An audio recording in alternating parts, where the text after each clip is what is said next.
Honda Odyssey ini tahun 2014 sobat, kilometer 9.000 kilo per tahun, jadi aman banget. Jadi ini joknya justru sembunyi sobat di bawah. Unik ya.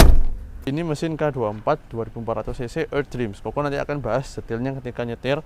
Tapi yang pasti mesin ini sangat sehat. Koko cek tidak ada oli bocor dan transmisinya menggunakan CVT. Jadi bangku bar ketika kita lipat sampai ke dalam itu ya, kompartemen slidingnya bisa segini bos.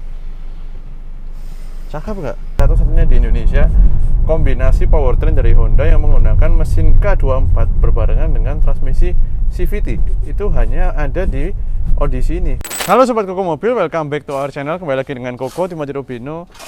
First time di channel Koko Mobil, Honda Odyssey generasi yang ke berapa ya? Pertama, kedua, ketiga, mungkin ketiga ini harusnya.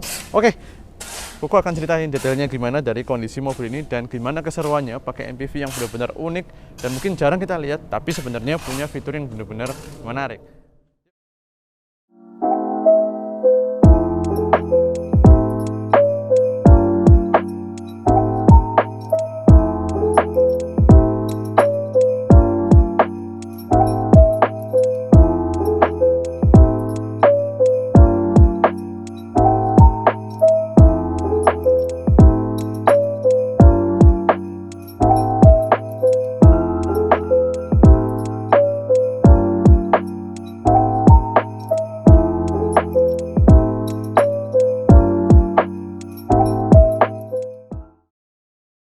Oke, Honda Odyssey ini tahun 2014 sobat, kilometer 9.000 kilo per tahun, jadi aman banget. Bannya udah baru, bannya tahun lalu diganti 2022, 4 titik semua. Kita keliling unit yuk. Ini agak berdebu sedikit ya, karena kemarin dicucinya lagi ada orang yang bangun-bangun dekat rumah yang tempat parkirnya, jadi benar-benar langsung berdebu lagi. Yuk kita ke belakang. Jadi kita mau lihat-lihat tuh. Loh, kok bagasi doang ya, nggak ada kursinya. Nah, di mobil jangan salah, dia punya konfigurasi jok sebenarnya 3 baris, cuman baris keduanya lagi benar-benar dimundurin. Jadi ini joknya justru sembunyi sobat di bawah. Unik ya, itu kan. Jadi dan joknya ini benar-benar full kulit ya. Kita lihat yuk, salah satunya aja kita lihat ya, yang tengah deh. Ini benar-benar full kulit. Jadi ini sebenarnya kelas-kelasnya itu menyasar memang pasarnya Toyota, Alphard atau Velfire. Jadi dia punya kualitas itu bener-bener ya, kualitasnya inilah MPV kelas atas juga. Udah ya, kita lipat lagi. Jok belakangnya intinya enak, lega. Cuman ya jok belakangnya ya cuman bench aja, cuman berkualitas konturnya, kemudian nggak sembarangan. Tapi yang nanti lebih spesial itu ada di jok baris kedua. Aku pengen tunjukin fitur-fiturnya ya. Nah, karena nanti kita akan sedikit lebih lama coba jok baris keduanya timbang biasanya, aku langsung puterin ke bagian ruang mesin dulu deh. Tuh, interiornya cakep ya, cakep interiornya. Nanti kita lihat mesin dulu, kita bahas. Nah, ini mesin dia pakai K24 sobat, jadi mesin andalan kita semua untuk para Honda yang berbobot ya. Ini mesin K24 2400 cc Earth Dreams. Koko nanti akan bahas detailnya ketika nyetir. Tapi yang pasti mesin ini sangat sehat. Koko cek tidak ada oli bocor dan transmisinya menggunakan CVT. Jadi ini satu-satunya Honda di Indonesia yang pakai mesin K24 dan pakai transmisi CVT pada saat bersamaan. Biasanya dia pakai 5 percepatan otomatis. Nanti Koko juga akan jelasin gimana rasanya, apakah better atau worse dengan sisi gede pakai CVT ya. Koko akan jelasin nanti. Yang pasti ini ruang mesin semua sehat dan ini baut-bautnya full original. Koko bisa lihat. Cuman dia perlu detailing aja, dibersihin gampang. Nanti di Google tadi bisa dibantu nih kayak gini-gini, nanti bisa dibersihin juga. Tapi benar-benar kondisinya semua original dan terawat. Dia full service record ya. Jadi service recordnya di Honda juga lengkap. Udah Koko bantu cek, inspeksikan untuk sobat. Nah, sekarang sebelum jalan, aku mau nyalain mesin supaya agak dingin. Kita akan cobain joknya ya. By the way, interior depannya kita lihat dulu yuk. Mungkin karena aku harus agak detail nih nunjukinnya, karena mobil ini kan nggak sering coba lihat. Nih, buat panelnya cakep ya, warnanya juga dia pakai abu-abu, memory seat ya, memory seat untuk driver. Kemudian di sini dia punya tuh panel AC-nya juga cakep ya. Ini di sini transmission knob. Kemudian ini bawahnya lacinya dia bisa keluar tuh, cakep. Kemudian masih kurang, ada cup holder lagi, jadi ini bisa agak naik kalau kita taruh barang-barang, atau juga bisa agak kita sembunyiin supaya di sini luas, karena konsepnya Honda dari dulu selalu walk through kabin, alias kabinnya itu bisa jalan depan sampai belakang. Nah sekarang aku mau coba di bagian baris kedua. Waduh, udah disambut sama ottoman nih, settingan. Buset. Kita coba dulu AC, kita kecilin dikit ya, agak kencengan. Nah, dia ini punya banyak banget fitur. Jadi, aku akan jelasin satu persatu ya. Pertama, ini ada tuas sliding nih. Kamera mungkin agak lihat di sini. Jadi tuas sliding, nih kita bisa maju dan mundur. Dan bangku baris ketika kita lipat sampai ke dalam itu ya, kompartemen, slidingnya bisa segini, bos. Cakep nggak? Terus selain sliding, kita juga punya fitur ini ya, pastinya dong recline. Nah kemudian recline dia ini ada 2 stage. Jadi kalau kita lihat ini dia ada pecah ya, 2 piece. Jadi bagian ini bisa, kadang-kadang kita tuh kan pingin punggung bawah kita itu agak gini, tapi atasnya agak gini, ngerti nggak sih? Kalau flat itu kadang-kadang nggak terlalu sesuai, terlalu tidur gini loh jadinya. Tapi di sini kita bisa setting bagian atasnya saja tuh ya. Jadi kalau kita mau, ngerti nggak? Ini jadi ininya nyantai, tapi atasnya pengen tetap tegak. Nah ini tuh bisa di setting. Nah kalau gini agak terlalu mundur buat Koko, jadi Koko biasanya atasnya agak majuin dikit tuh. Terus baru yang keseluruhan. Nah jadi masih pandangan ke depan enak, tapi di sini tuh santai, punggungnya nggak capek. Terakhir masih kurang lagi yang tadi ottoman, kita naikin. Udah. Kemudian ada lagi satu fitur, armrestnya multi angle ya, jadi bisa sampai segini.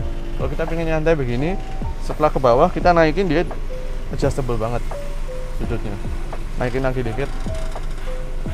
Kemudian kisi AC-nya di belakang itu 1, 2, 3, 4, 5, 6, 7, 8 kisi AC di depan, 12 kisi AC, dan bener-bener kompresornya mobil ini kondisinya sampai sekarang dingin banget. Koko berkali-kali coba Honda yang CBU dari Jepang. Memang Koko harus akui kemampuan mendinginannya beda. Kemarin kan kita sempat tuh yang CR-V yang CBU punya dari Jepang. Dinginnya beda sama CR-V Gen 3 yang sama-sama tapi CKD, itu beda. Terus oh iya, ada lagi satu fitur terakhir, joknya ini banyak banget fiturnya. Koko sampai tadi harus pelajarin. Dia bisa ke kanan dan ke kiri, sobat. Ya, jadi bisa kanan tuh. Nah kalau pas kita di kanan, kita slidingnya nggak bisa mentok kayak tadi ke belakang karena kehalang spakbor. Makanya engineer Honda bikin bisa digeser supaya kita bisa sliding sampai habis, nggak kena spakbor. Udah cakep. By the way, mobil kayak gini di bawah 325 juta, kondisinya sebagus ini Alphard tahun segini nggak dapet. Tapi mewahnya yang ini sih bener-bener luar biasa ya. Nanti aku udah bilang ceritanya agak panjang di belakang. Kalau Koko sih kalau nggak lanjutin video buat sobat, tetap duduk di situ, minta disetirin aja. Udah, kita coba nyetir yuk, let's go.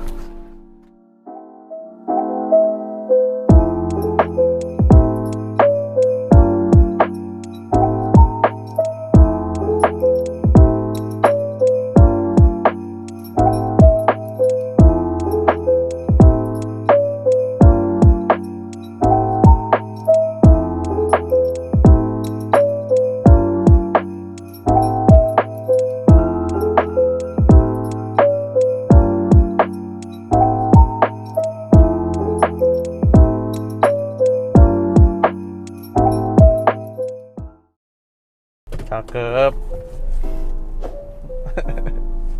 Asik ya, first time banget. Oke, kita bawa keluar yuk. Kita coba nih MPV yang unik, jarang, mewah. Wah, kaki-kakinya bersih ya, ini full paving stone. Cakep. Odyssey ya, tipe tertinggi 2014, kilometer 80.000. Berarti 9 tahun pemakaian, pas 9.000 ya, 9 kali 9 81, pas hampir 9.000 kilo. Gak banyak ya, ini kan MPV yang dipakai kita istilahnya jalan-jalan antara anak sekolah, apapun lah semuanya. Ini cakep, kondisinya cakep. Sunroof juga lumayan. Yang paling gila sih emang di belakang, sobat. Jadi waktu duduk di belakang itu tadi ya, kita udah kerasa tuh ottoman seatnya kayak gimana. Itu bener-bener rasanya nyaman dan ala-ala bos lah, first class bahkan ya. ya bisnis kelas first class lah gitu. Oh mesinnya enak menyetarkan ya, dia ini satu-satunya di Indonesia ya, sekali lagi sobat dengerin ya, satu-satunya di Indonesia kombinasi powertrain dari Honda yang menggunakan mesin K24 berbarengan dengan transmisi CVT. Itu hanya ada di Odyssey ini, karena di tahun yang sama itu kalau kita bentar aku nyalakan mode Econ ya, karena throttle response-nya terlalu mantap ya nih. Kita mau nyantai dikit sambil cerita. Kalau K24 yang lain itu pakai 5 percepatan otomatis. Itu di tahun yang sama sobat bisa cari di CR-V sama Honda Accord di Indonesia. Tapi semua 5 percepatan otomatis. Ini satu-satunya yang pakai CVT, dan kombinasi penggerak ini sebenarnya di tahun yang sama juga itu CR-V dan Accord di US, di North America, dan termasuk di Jepang juga kalau nggak salah, karena mobil ini JDM ya, maksudnya mobil ini dirakit di Jepang, build up Jepang. Nah di tahun yang sama juga pakai CVT kalau nggak salah di Jepang, cuman aku nggak yakin yang di Jepang, tapi yang di North America, US, Kanada itu semua pakai CVT. Nah ini jadi satu-satunya kita punya kesempatan setir K24 pakai CVT. Gimana rasanya? Kok enak mana aku sampai 5 percepatan? Enak ini, apalagi ini bodinya berat. Kalau udah pakai 5 percepatan otomatis, bodi 1,8 ton kayak gini udah pasti lemot. Aku jamin pasti lemot, karena CR-V pun nggak kenceng tarikannya yang 1500 kiloan, itu sih 800 kilo nih mobil, tapi rasa-rasa feelingnya ketika kita akselerasi itu lebih ngisi, lebih nggak habis-habis tenaganya dalam konteks perkotaan nih ya. Injek gas gini, kita injek tuh, kita injek, itu lebih smooth dan power delivery-nya ada terus tuh pakai CVT ini. Padahal ini lebih berat 300 kilo loh daripada CR-V yang 5 percepatan otomatis. Jadi itu adalah salah satu fun fact dari Odyssey ini, meskipun K24, dan dia K24-nya juga K24W kodenya, alias dia K24 yang Earth Dreams. Waktu itu CR-V-nya belum pakai yang Earth Dreams gitu. Nah, on paper mobil ini horsepower-nya kecil ya, 170. Kalau yang non Earth Dream malah 190, tapi torsinya mobil ini bisa dicapai di putaran yang lebih rendah. Nah itu enaknya, jadi sehari-hari malah lebih enak ini gitu. Dan kita kan juga nggak mungkin pakai mobil ini untuk kenceng-kencengan kayak gimana, tapi yang penting torsinya di bawah RPM 2000, di bawah RPM 3000 itu ada terus sobat. Oke. Ini kaki-kaki aman ya, bersih semua. Nah, enak nih, cuman setir perlu spuring dikit aja karena agak ke kiri. Udah, sisanya nggak ada bunyi, bersih kaki-kaki. Joknya juga seenak itu. By the way jangan lupa buat subscribe, nyalakan tombol lonceng, dan juga follow di Instagram dan TikTok kita kuku.mobil. Di sana kita lebih sering upload foto dan reels. Kalau di YouTube nih 5-7 kali per minggu, hampir setiap hari, kadang setiap hari kita upload yang panjang-panjang nih untuk sobat nikmati videonya. Pulang kerja mungkin capek atau lagi istirahat kerja, makan siang, monggo nikmati video dari Kuku Mobil. Banyak juga ternyata yang nonton dari YouTube itu sampai beli mobil beneran di kita. Jadi beberapa dari luar kota lihat YouTube, nggak sempat lihat barang atau terlalu jauh, malah makan ongkos, percaya sama Kuku Mobil karena memang unit-unit yang kita rekam, yang kita bantu jual itu emang udah kita inspeksi ya sobat. Nah akhirnya percaya, kita bantu general check up ke bengkel resminya juga boleh. Itu malah banyak dikirim langsung ke depan pintu rumah sobat yang lagi nonton mobilnya gitu ya. Tentunya proses beberapa hari, tapi intinya beli mobil ternyata sekarang lewat YouTube bisa langsung bayar, lunasin, kita kirim tuh. Dan kirimnya nggak disetir ya, kirimnya pakai truck towing, artinya aman gitu.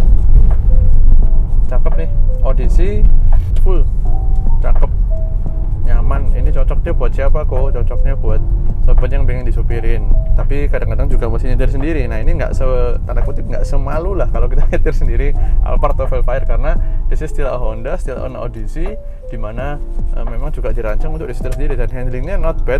Obviously kalau kita compare sama Alphard Velfire pasti ini lebih enak gitu. Jadi handlingnya lebih direct, body controlnya juga masih bagus kalau kita bermanuver gitu ya. Terus di belakang itu bisa bawa 2 penumpang nyaman. Kalau pas di depan sobat nyetir itu mungkin anak-anak di belakang pasti sangat happy karena lega dan bangkunya enak banget. Dan kalau masih kurang, di belakang masih ada lagi seat untuk bawa keluarga besar gitu. Cakep. Ya udah, 2014, warna hitam, kilometer 9.000 kilo per tahun, kondisi sangat rawat, benar-benar tidak ada PR, tinggal sobat langsung pakai aja mobilnya. See you next time di mobil menarik lainnya. Bye bye.